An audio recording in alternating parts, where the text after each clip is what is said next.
Hello! Hello, hello, hello! Magandang araw at magandang buhay at panibagong vlog na naman si Bonsai Stanglong po. So samahan nyo naman ako. I-workshop natin itong mulabi na naigrap sa tugas. Okay? Dahil sobrang wild na. At yung mga wire sa kanya ay bumaon na. Okay? So kung tatandaan nyo, ito yung bonsai na nairipat natin dahil naninilaw ang kanyang mga dahon. So ito na ang kanyang dahon ngayon. Okay? Green na green. Kulay green ulit ang ating dahon ng ating bonsai. Okay? So ito ngayon yung gagawin natin. Samahan nyo ulit ako at i-rewire ulit natin. Okay? So let's start. So basic ulit. Kalbuhin ang ating halamang bonsai. So hindi mawala yung pagkalbo talaga sa isang halaman, lalo na kung ito ay iyong iwawire. At make sure na hindi ito nadiligan. Agoy, agoy, agoy. Ano daw?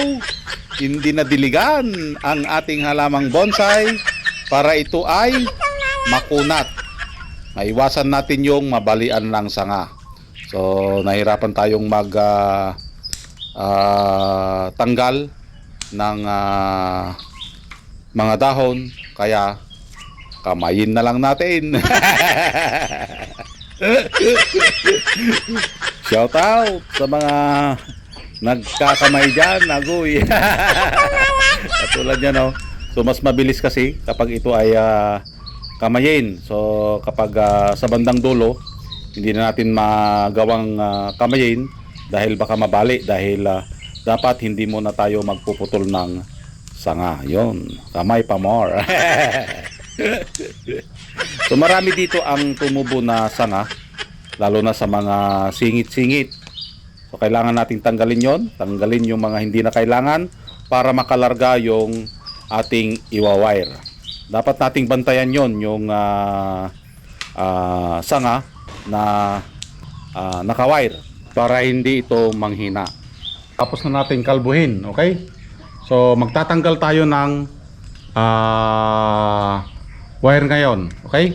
Dahil ang kanyang mga wire ay bumaon na din, oh. Ayan, oh. So bumaon na yung iba. Okay? Para hindi masaktan yung kanyang pinaka main branch. So tanggalin na natin dahil mula nung nabili ko ito, hindi pa ito nawawire ulit. Okay? So i-rewire ulit natin, tanggalin yung mga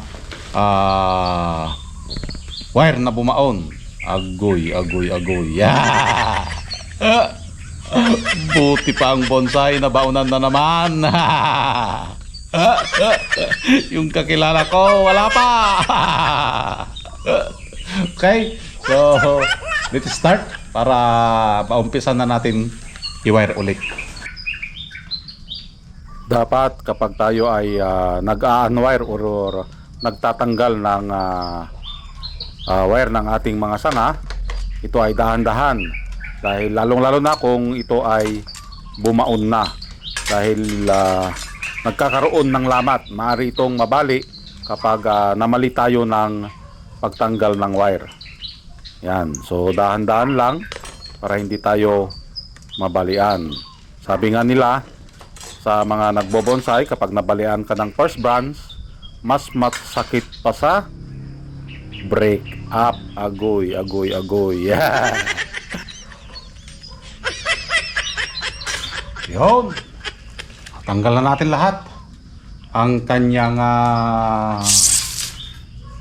mga wire. Okay? So i-rewire natin ito. Okay? Ang pag-rewire naman, kapag ito ay bumaon ang wire, so magkakaroon siya ng lamat, dapat hindi mo na yon susundan. So ipasalungat mo na yung ikot ng wire sa mga sanga, upang sa ganon hindi na masundan yung sugat na iniwan ng una nating tinanggal na wire. Agoy, agoy, agoy. Huwag mo nang sundan yung sugat para ikaw ay makamove on. Agoy. Shout out sa mga hindi makamove on dyan. Mayroon pa ba? Hindi pa nakakeks. Ano na?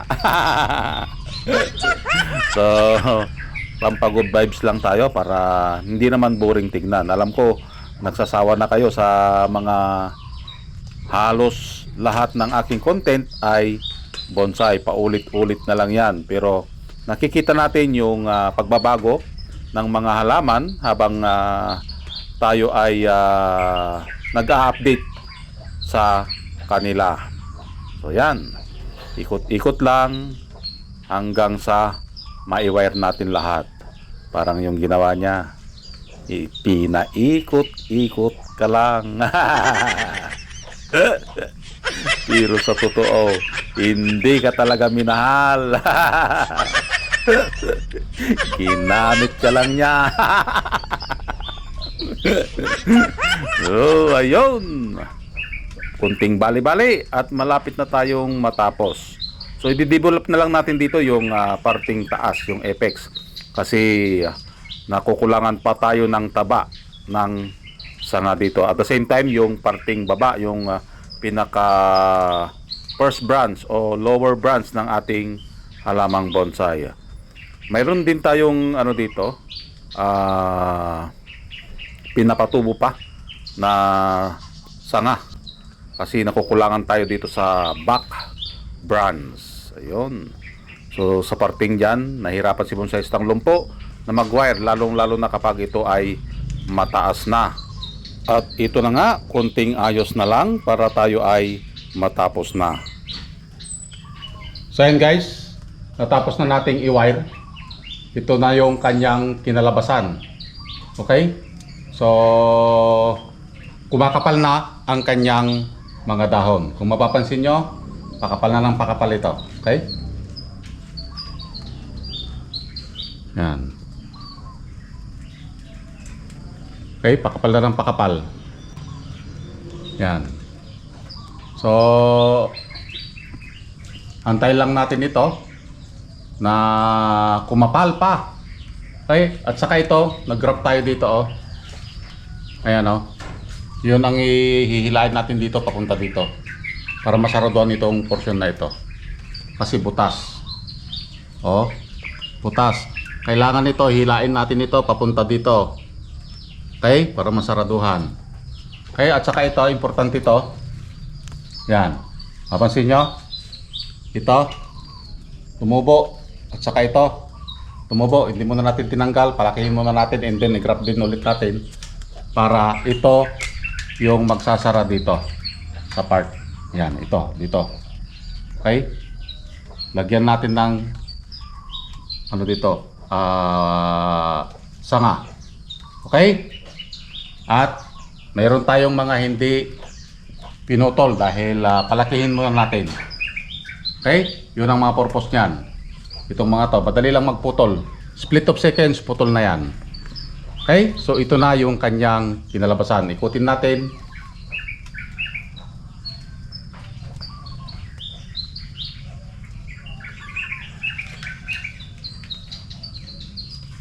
Yon. Okay? So maraming salamat. At tasamahan nyo na naman si Bonsai Stang Lumpo. Hanggang sa muli. Bye-bye.